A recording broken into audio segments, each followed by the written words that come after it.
बेळगावमध्ये मध्यरात्री महिलेचा निर्घृण खून.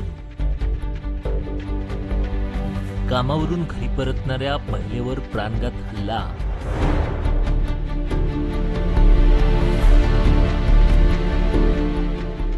बेळगावातील कोल्हापूर सर्कलजवळील लक्ष्मी कॉम्प्लेक्स कार पार्किंगजवळ एका महिलेचा खून झाल्याची धक्कादायक घटना काल मंगळवारी 5 ऑगस्टच्या मध्यरात्री उघडकीस आली. रात्री उशिरा लक्ष्मी कॉम्प्लेक्सजवळ एका महिलेची निर्घृण हत्या करण्यात आल्याने बेळगाव हादरून गेले. वडगावच्या रामनगर येथील महादेवी करेंनावर वय 45 अशा पीडित महिलेवर कामावरून घरी परत असताना प्राणघात शस्त्राने हल्ला करण्यात आला. डोक्याला गंभीर दुखापत झाल्याने तिचा जागीच मृत्यू झाला.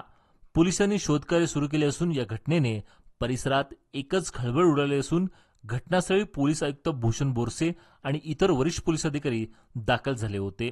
घटना एपीएमसी पोलीस ठाण्याच्या हद्दीत घडली असून पोलिसांनी तपास कार्य सुरू केलं आहे.